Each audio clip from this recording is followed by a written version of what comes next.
How to create new password for Fantasy Premier League. Hey guys, welcome back to our YouTube channel. Without any further delay, let us get started. First of all, make sure that you have downloaded FPL application on your device. Once done, open it and get logged into your FPL account. From here, tap onto More section on your bottom right. Then you will see Manage Account under Settings. Tap on Manage Account.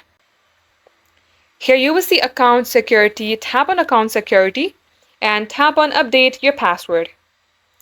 Now here enter your old password and type in the new password that you would like to create. Make sure that is at least 8 characters and follows all these criteria. Once done, all you have to do is tap on Update Password, and that way you can create yourself a new FPL password for your account. Thank you all for watching the video till the very end. If you would like to see more videos on this topic, then do comment down below.